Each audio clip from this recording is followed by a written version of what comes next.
The first way to make a woman fall in love with you, either you're the first or you're the best. Now, what do I mean by that? Well, if you watched a masterpiece of a film called Talladega Nights, you would know that Ricky Bobby said, if you ain't first, you're last. But that isn't actually true when it comes to dating.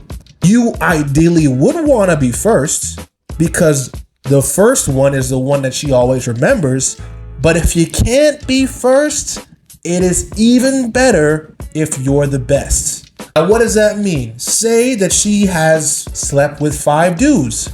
She remembers the first guy she slept with, but if you're the best that she slept with, she will fall in love with you that much easier. Because what does you being the best do for her psychologically? It validates her hypergamy. He is the best guy because he is the best lover that I've ever had. Now, some of you may say, okay, that's a bit difficult, which is why you go for women with lower body counts anyway. But it doesn't just have to be sex. You can show her experiences that she's never done with anyone else. Let's say she's never went rock climbing before. She's never went skydiving. She's never went swimming with dolphins. And you are the one that showed that to her.